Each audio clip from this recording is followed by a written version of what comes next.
We have arrived now for the 54th episode here in the challenge series. Why did I say that in such a weird syntax? I don't know. Well, I mean, that's kind of half fun, isn't it? How do I say words? What is the most unusual way I can construct this sentence and still come out making some kind of sense? Anyway, yeah, 54. Don't be surprised if my mom's rowdy phone call comes up on the microphone. I can close the door to muffle the furnace, but I can't close a bedroom door to muffle my mother, so here we are. Well, this has been one of the most intros of all time. Let's just do the race thing.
Race 1 is green. It is Road Atlanta once again.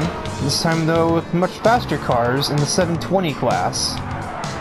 And we are running on board with Stephanie Kaiser in her Porsche Carrera, who's kind of used up Orleans a little bit to get into P18.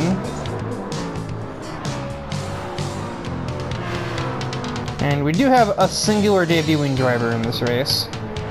The Porsche Cayman of Billy or Williams Stuber?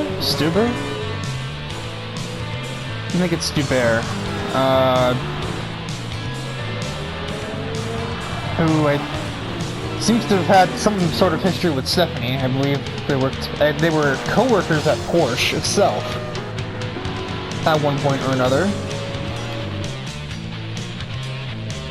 Based on Stephanie's body language in the paddock area, I don't think it's the most pleasant history I've ever seen. But they're 3 wide behind him, almost. Natsuki's gonna take positions from both skylines, I believe. She's moved herself into P3.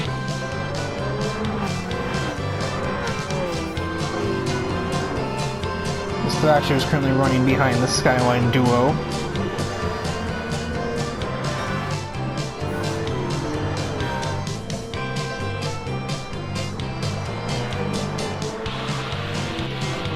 Catch up to our Focus driver. Stephanie is taking to the grass to get ahead of Thomas. Not really the way I do it, but I suppose if it avoids contact, go ahead.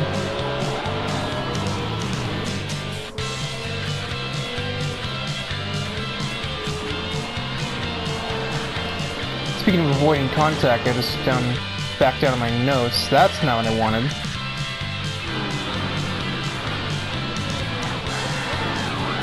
As Stephanie had this moment going towards the final, the chicane. Clears McIntosh, comes up upon a gridlock and a half, and in reaction to Veronica moving wide, gets a tire in the grass, and does a bit of drifting. manages to keep it off the back of Thomas and keep the vehicle going forward. But I think she did tag Veronica on the way through. Yeah, that's, she tail whips her left front. It looks awfully stylish. But that gave Veronica suspension damage that she ended up having to fix, so... Now we're back to present time. She gets to the outside of June Summers and clears.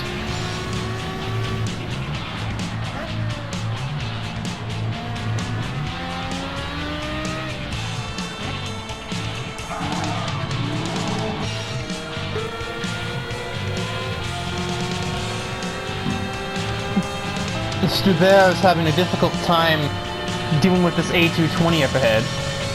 But I think his time is running out. And as here comes Narashi with all the straight line speed that you could, you know, probably expect from an RX-7 with the 787B engine in it. I still don't know how she found that engine. I don't think she did. I think somebody found it for her. There's no way that she found / had the means to obtain this engine. Suddenly Stephanie finds herself, you know, passing her former co-worker for P3.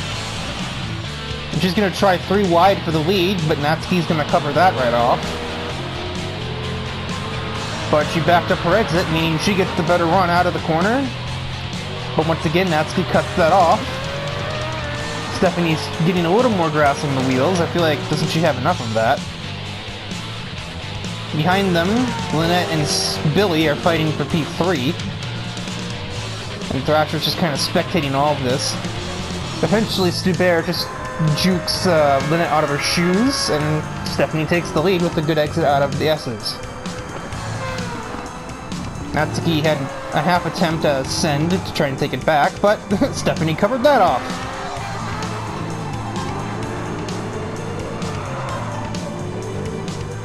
Oh my god, June Summers is just all over the road there. I saw that before the camera panned away. And so there goes another. Thrasher out-drag that came in with relative ease.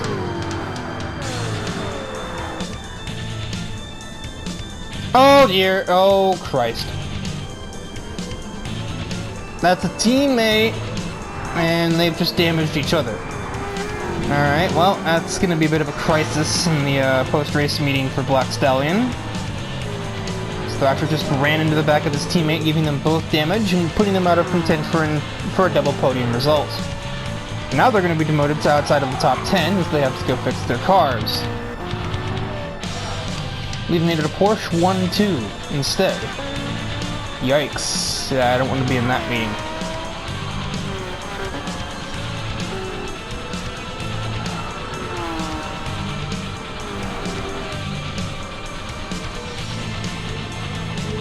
The battle for the podium rages on, as now it is my dad versus Mulsanne for P3. Classic power versus handling battle, but be mindful of Natasha Harris behind, as she's got the best of both worlds in that F430. And Thomas's lethal acceleration figure can also prove a threat as we get onto the back straightaway for the final time. But I think the top candidate is probably my dad for this third place, because his RCF does have a lot of power. And he is going to use it. He's going to get too wide with Mulsanne.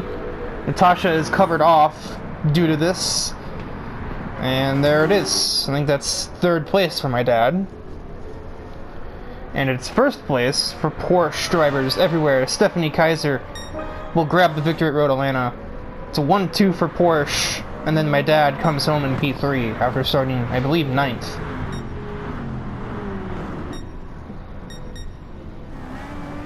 There's even a battle for not last. I think Veronica's going to get the edge there. Yeah, now the Black Stallion drivers got demoted to 15th and 16th, and they could have had 2-3. Thrasher, you're going to have some explaining to do, my friend. And some repairs, because I'm sure Natsuki's not going to fix that herself.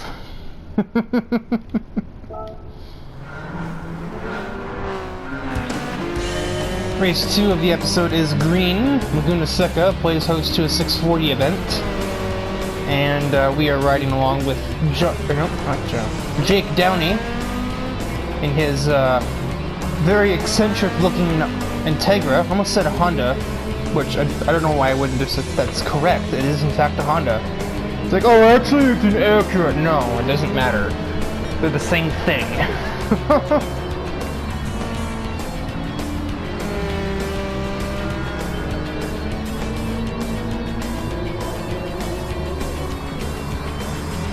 He's quickly making his way through the field. He can spot the updated Heartbreaker DP typeface there.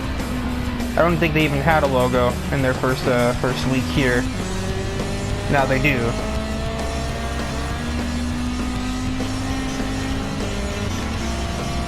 It's a different color in everybody else's car, but obviously Jake Downey is gonna have a.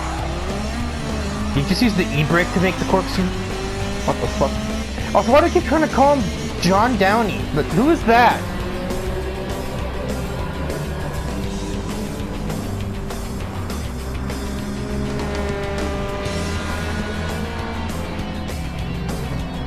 As apparently Jake took some damage. No, I want to look at Jake from State Farm.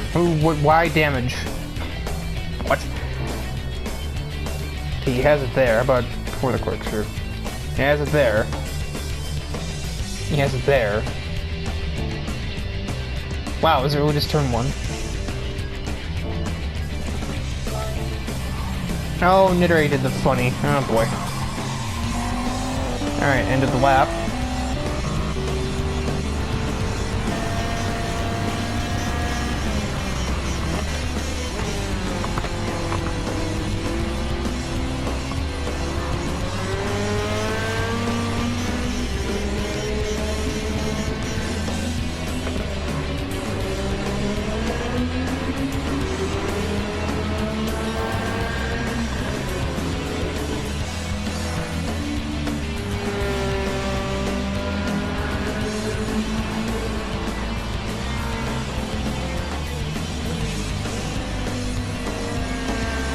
Have the green card brigade making its way up towards the kink. Me, Nittery, and Jake.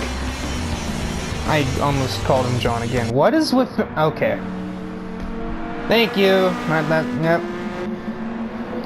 Finally get the starting grid on my side and I get punted into the kink.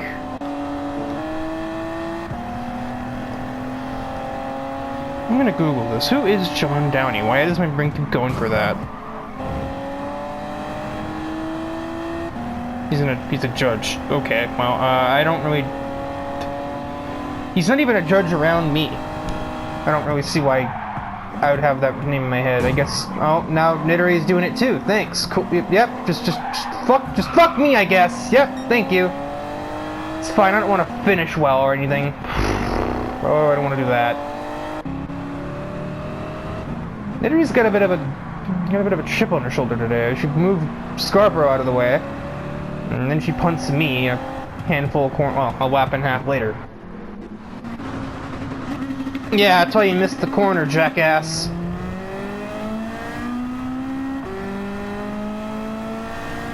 Probably tried to punt Pepper or Damien out of the way too, and he just missed.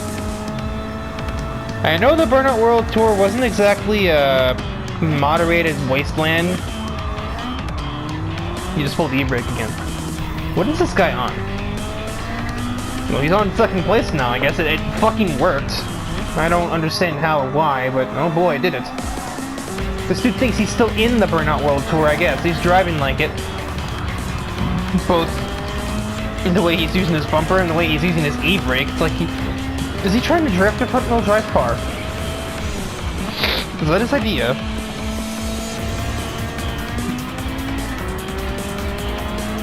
And now he catches Thrasher. Yeah, let's see you punt this one out of the way, wise ass.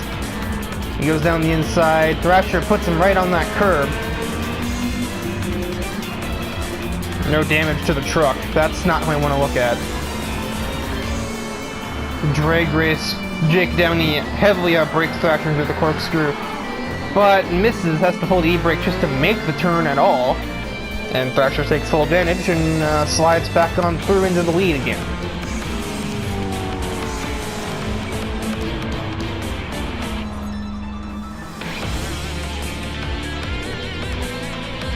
Jake continues to use unusual routes. What on earth are you doing? I don't understand this guy.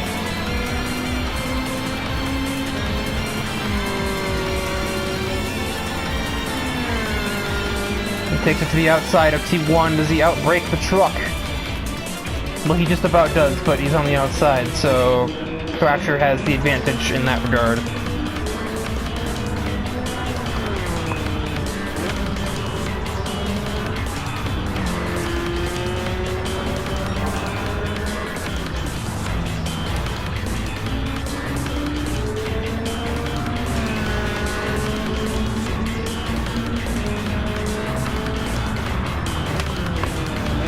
Down the inside again. Jake is barely finding an Integra's width on the race circuit. Thrasher's not giving him much space. What in the hell? He backed out of the kink only to send it back in on the way into the corner, huh?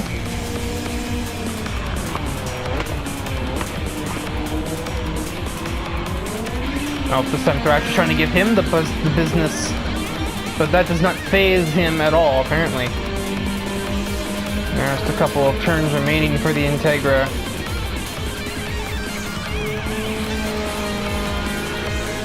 And heading to the final hairpin of the lap. This fuckbit. I mean, Jake Downey is going to head out of the last turn. He's going to take Heartbreaker's first victory in the Challenge Series, winning at Laguna Seca over basically the overlord of the racetrack itself.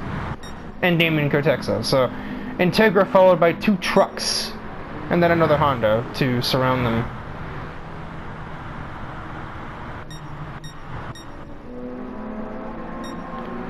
There's 2 of his teammates coming in 8th and 9th. I don't really know where Elisa is, or ended up. And that's what the screen's for. Not ideal, 15th. I think that's probably last of drivers that didn't get damaged during the race. That, or maybe she got damaged, I don't actually know. But yeah, that'll conclude matters in race 2, and I'm gonna go find a punching bag.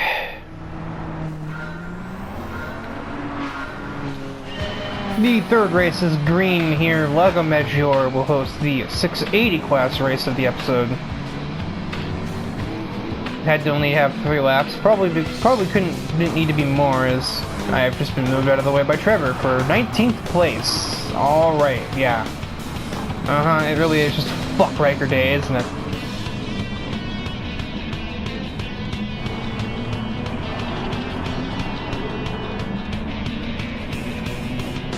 Yeah, we are on board with Trevor Graham, as we just watched him just bump and run me out of the way, and Noriaki Nakazato has completely missed the hairpin.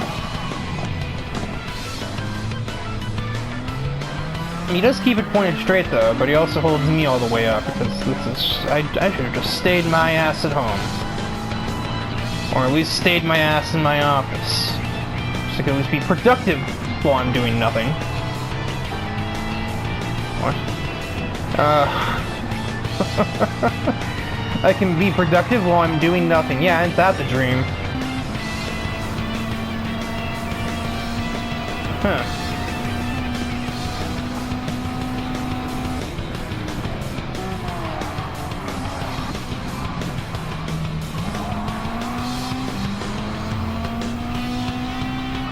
Oh. I didn't know the AI actually knew how to use the DRS. Now I know. And Trevor is about to find his way into the top 10 ahead of Barbara Page.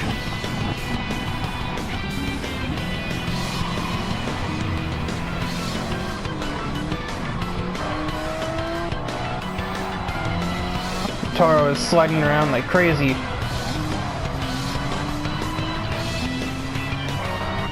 Got a bit of a battle of different eras of JDM. At the front, James Falcon looking for a move on Natsuki. Probably trying to get a little bit of compensation for what happened last episode between him and Dominic. where he was about to win the race, but he and Dominic kind of got together in the final hairpin. But Falcon is the leader now. I've only just now put two and two together that Trevor and Tyler are in the same race again. Honestly, I hope Tyler busts his ass. That was funny at Bristol, even if he also shit-talked me at that point too.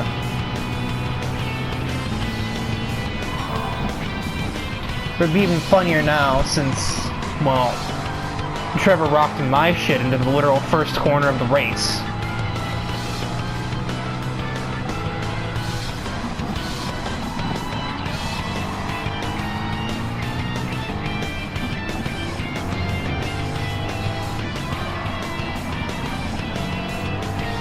Dominic is covering Trevor off.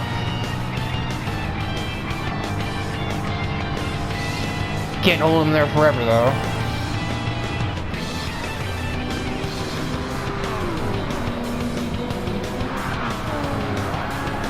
Oh, God, Dominic. Okay, Colin, you had time to react to that. I don't know what the fuck you're doing. Yeah, fun with all that damage. I'm surprised Dom's car's still running.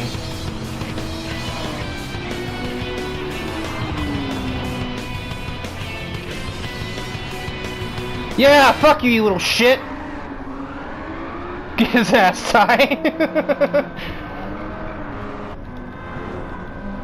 Yeah, have fun with that DNF. Even after all that, you're still gonna finish behind me. Dick. This is the same exact camera. So, there was never really actually any... This is the same exact camera. Come on. Okay, we'll just do it this way. Was there actually any contact between these two? Yeah, there was. That puts Trevor Graham in the grass. And, well... I'm gonna go ahead and hazard a guess that Tyler didn't stop trying to turn left. That's some audio.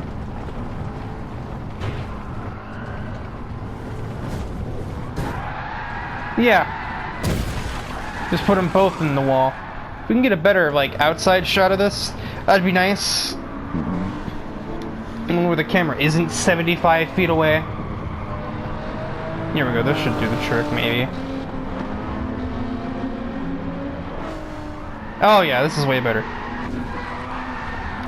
Well, no, because I wasn't even looking at him. Why is this so difficult?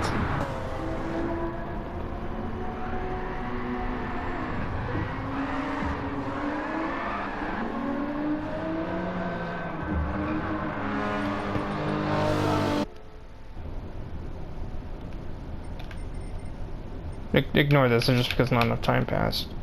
He's credited with last because eventually us three drove by. That just when this camera turned off because his car wasn't moving, so. Yeah. So James Falcon will be credited with the win as he was basically about to take the finish line when we called the red flag out for Trevor Graham's bitch-ass vehicular corpse. That's a key, and Tyler will round out the podium with him.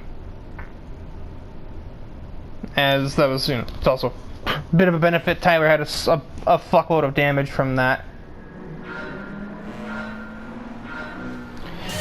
And race 4 of the episode is green, as the cameras struggle to keep up with where the cars actually are. It is Tokyo, not an unfamiliar location, but it's the central layout, which I don't think we've ever actually used here in the Challenger series. If we have, it has been a very long time, because I don't remember the last time we used it. If there was a last time, and if there was, I probably wasn't in the race, because I really don't like this layout compared to East or South. At any rate, it's the 600 class race due to this track's tight, you know, close quarters nature. As you can see, they're 3 wide for 14th ahead. Mulsanne, who was almost caught completely unawares heading into the corner, might, well, Ivan's gonna get the lead, but that's just because of horsepower difference. We are riding along with Isabella Flynn in her ND MX-5. Some of these cameras are really cryptic.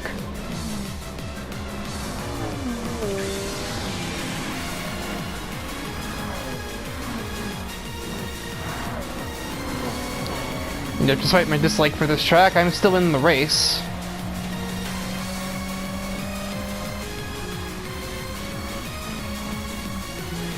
There is one driver making a debut here, and that is an NRA Miata in the form of AJ Unleaded, who's making his first start of the season, because Group 3 and 4s, where he usually was doing more racing in, were, for all intents and purposes, discontinued, as was the 500 class, which is the one he raced in his Toyota Aqua.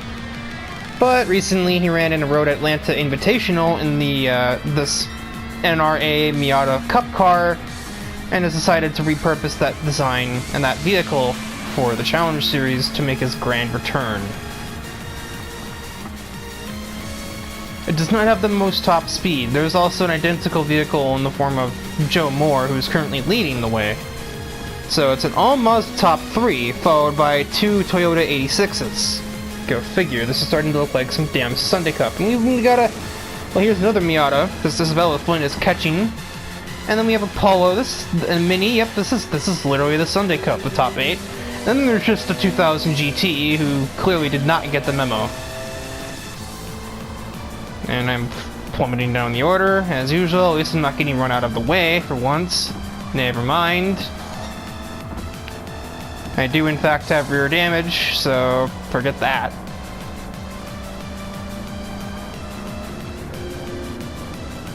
I believe Ivan ran into the back of me.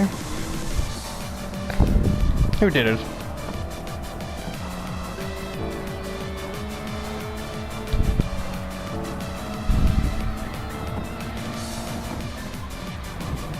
Oh, it's Akira. Record one will go one race without damage challenge. Impossible, apparently. God fucking damn it, at least this car's cheap to fix. Oh, so is the GTO, Mitsubishi, I should say. The Pontiac, not so.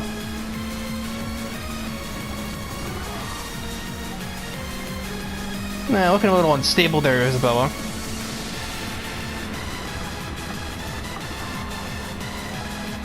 Head of Rollins, catching up to Altenberg, trying to make it a trying to make it a Mazda 1, 2, 3, 4 is Isabella, and it looks like she's gonna do precisely that as we start lap 3 of this event.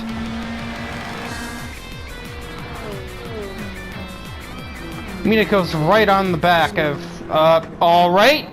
Well, that's not a great way to make your return now, is it, AJ? I walk away for 3 seconds, and suddenly we have a cataclysmic failure going into turn 1.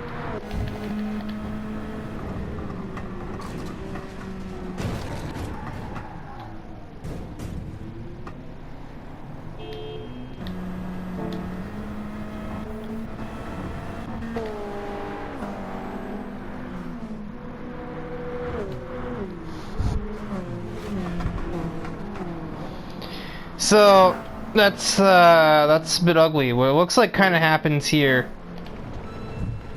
If we go back to the chase camera. AJ's like moving under braking at that point. Isabella obviously doesn't expect that. And she gets smacked into the inside wall and then bounces across AJ's nose, turning them both into the wall. However, if I can look at Isabella, she took some hefty suspension damage from that 80-mile-an-hour whack into the outside barrier that is apparently very hard to catch because it's right at 320.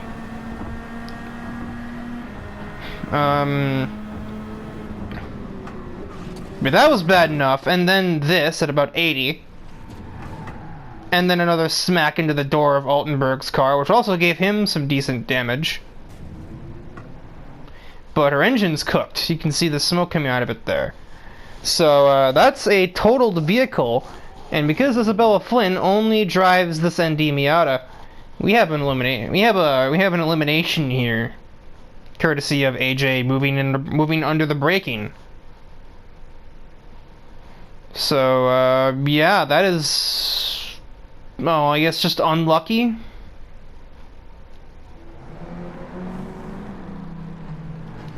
She's locked down the engine, so it's no longer smoking, but I mean, you can see just from the car design, really, that, she already has a black front bumper.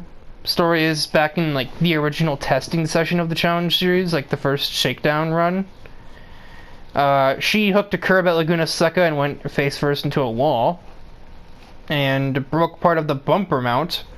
So she had to get an entire new front bumper on her MX-5. But, you know, obviously that part of the vehicle therefore has a history of being involved in accidents, and therefore its durability is, you know, not as good as it should be. So this hefty whack into a wall at 80 miles an hour is enough to do it all the way in, especially when the engine's right there.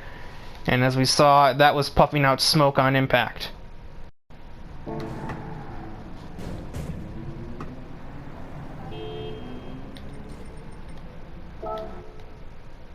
Cut the recording too early. I'm supposed to like show the results, but yeah, Joan Moore, Minako Kochiya, and James Altenberg are the podium finishers of record. Because it took us a second to figure, do we really want to throw a caution here? And I feel like, well, none of us admins are in this race except for me. I didn't actually see the crash because I'm running fucking last because of damage from fucking Akira. So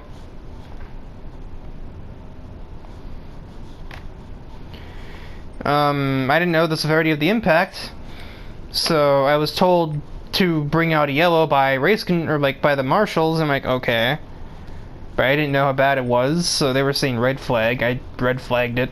Could have been a yellow. Could have restarted, done 2 laps. Instead, due to the poor communication and the fact that I was nowhere near the wreck, we ended up calling the race there. So yeah, there's the story there. On to the bring that back. On to the final race of the episode, which is, you know, the good old roulettes. Is it a roulette race? I think so. Yeah, it is.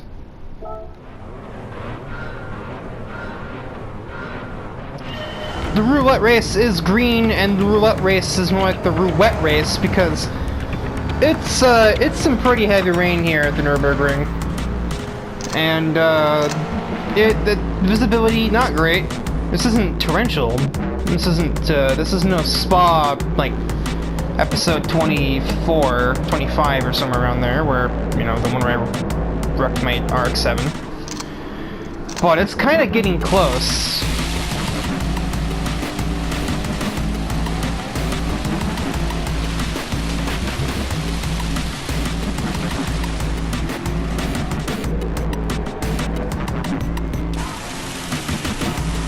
I mean, just right on board here with Kevin Begstrom, and you can see exactly how much he isn't seeing at the moment because of all the spray and the torrential rain, which is slowly letting up, I think. It's supposed to let up as the race goes on.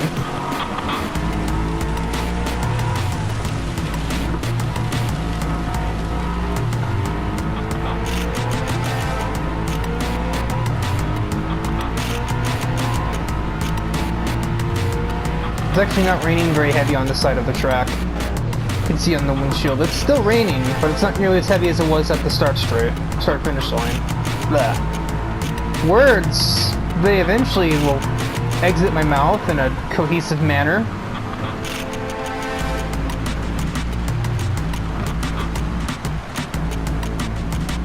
Now, Kevin Begstrom does have plenty of experience, so stands to reason that he's looking relatively fearless even as the track is getting absolutely drenched. He's kind of getting covered off by Blackpool. He's gonna announce his disdain for that heading into that corner.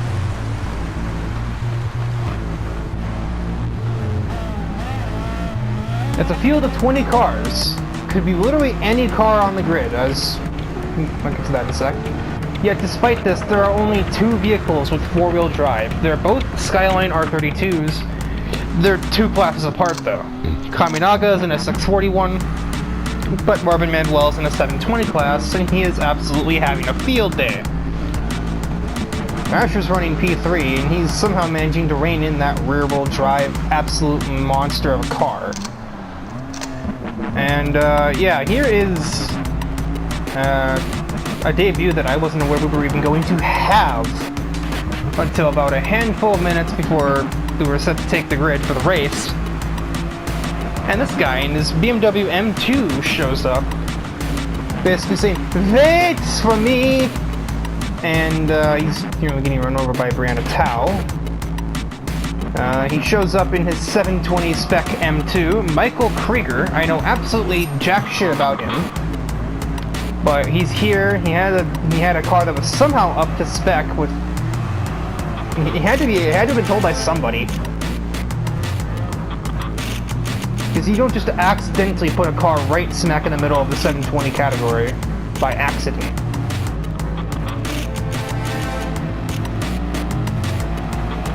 Bergstrom is working his way into the top half of the field. There are some cars here that definitely are a little bit running a little bit above their category's pay grade at the moment. Brianna Tao still running P9, Satoshi running P10. They're both in 640 class cars, and they're both ahead of Barbara, who is in a 760 class Corvette. She's now dispatched both of them, but they never really should have been ahead of her this long in the first place, rain or shine. It is gridlock into this hairpin as Kaminaga is still running P3. All-wheel drive is working wonders for her, even if she's down a few hundred horsepower on the cars around her.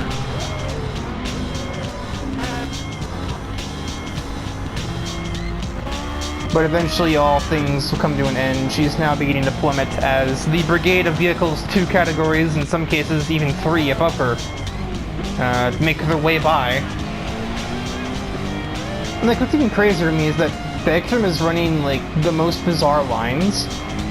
Like, he doesn't know what a dry line is. He's taking whatever line his opponent isn't running, and he's running with it. Literally and metaphorically. Like that.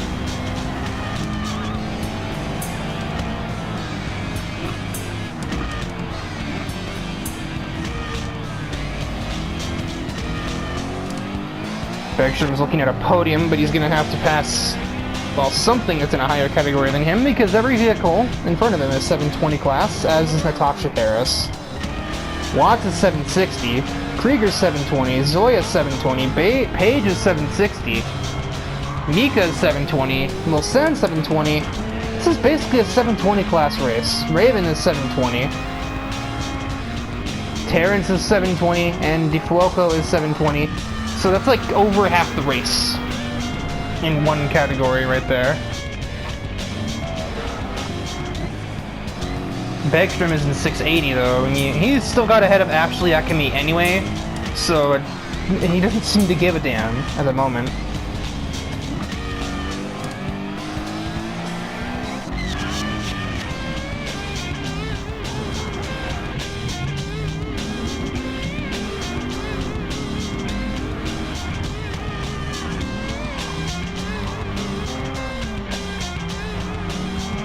I have the distinct feeling that Raven, who's I think making her first start in the Challenge Series of this season here at this wet Nürburgring event. Long story behind that. However, yeah, she's way out of position. She should be running around here at least. This Milsen looks like she's gonna finally get ahead of Kaminaga, still leaving her ahead of a few vehicles she should be ahead of. Yeah, definitely. I don't think she came prepared for this weather. I mean, she obviously did, because she's on the intermediate compound, but she just snaps oversteers on braking.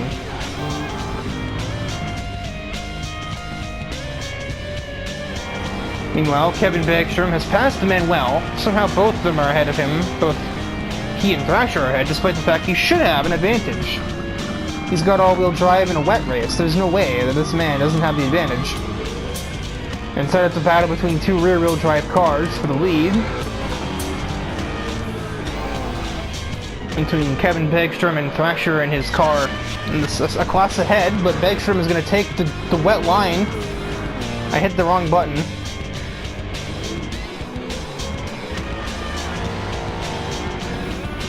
Thrasher's in a car category ahead of Begstrom's, but that isn't going to stop him from taking the wide line. And maybe it's drier out there, but either way, Kevin Begstrom takes the lead of the race. Now he gets to defend from, well, a train of cars, a literal fucking train of 720s and 760s in his 680 M3. I don't know how he's going to do it.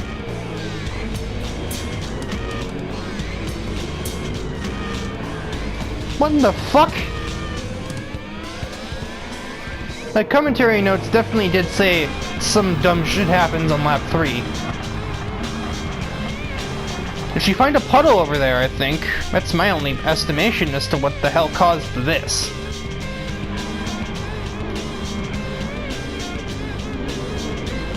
I think so? And she just cuts right across the track and just absolutely spears Brianna Tao. The game resets and Brianna runs into the front of Raven, giving her more damage and basically saying, yeah, fuck yourself for that, which I don't really know if I can blame her. So that didn't look very good. That was not very cash money of Raven. With that effort to make that turn.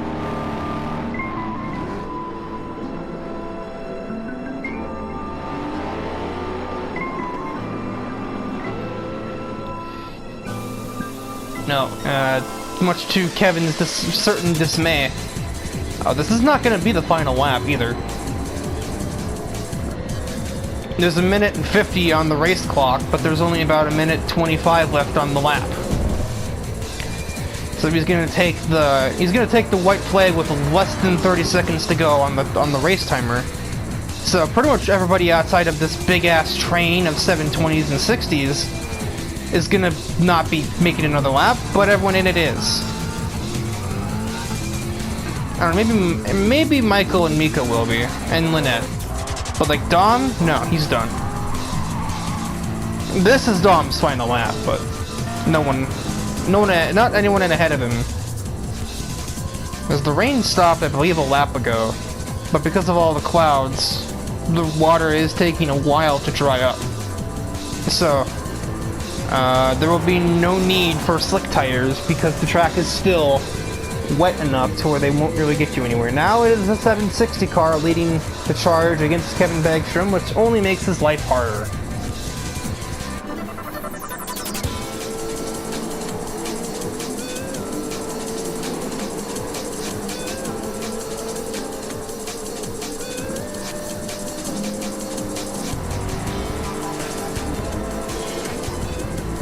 And here should be exactly where Carly gets him, although she didn't really get the best exit there.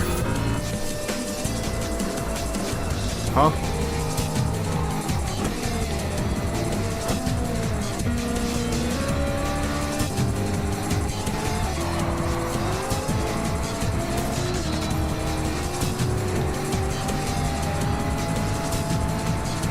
I think Ashley gets a little aggressive. Yeah, she's trying to keep Zoya at bay, and she just runs into the back of Paris. Oops. So now this is going to be the final lap. And that is a huge run for Watts, but Begstrom can brake later because he's not going as fast.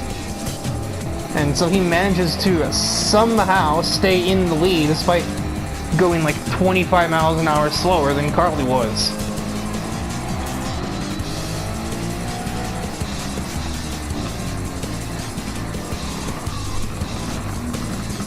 Marvin Manuel can pick up the pieces if things really go wrong. I'm not convinced they will, but you never know.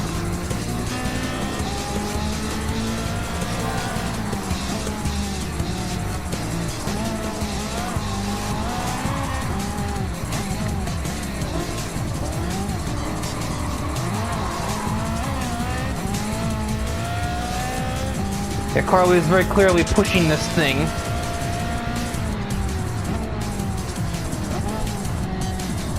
But she doesn't want to go for anything astronomically stupid either. That's the sportsman in her. She wants to win, but she doesn't want to get it by endangering somebody, especially on the track with damp conditions such as this. She may very well endanger herself, but she doesn't want to move Kevin out of the way or do anything untoward. Like, she could have swatted it in there. She would have run into the side of him, though, is the problem. And then she caught some standing water on the inside of the corner there, causing major oversteer. I'm surprised Manuel didn't jump on that opportunity.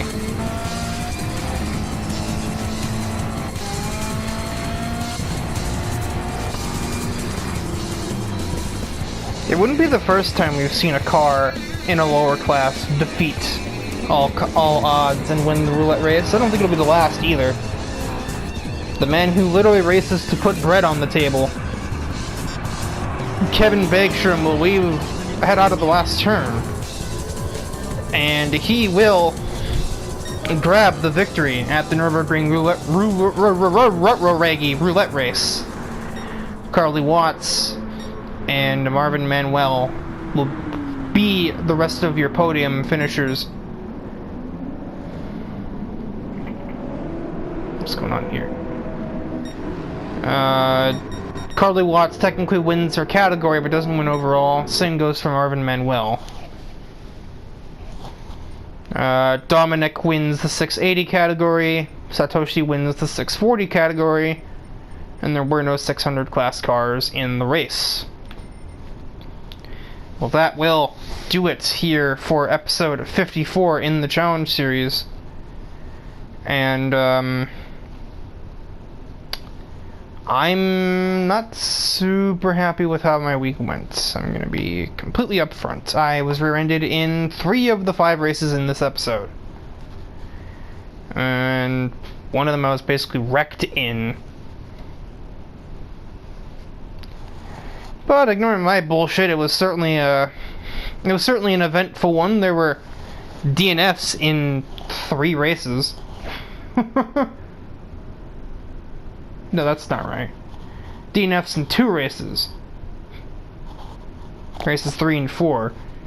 Isabella Flynn gets retired from the series as her ND Miata blew an engine, blew some suspension parts, and she doesn't exactly have the most money in the world, and we don't have any resident Mazda mechanics like we do the likes of Corvettes and Vipers and like American cars, Porsches, stuff like that. So yeah, that is an L for Isabella Flynn.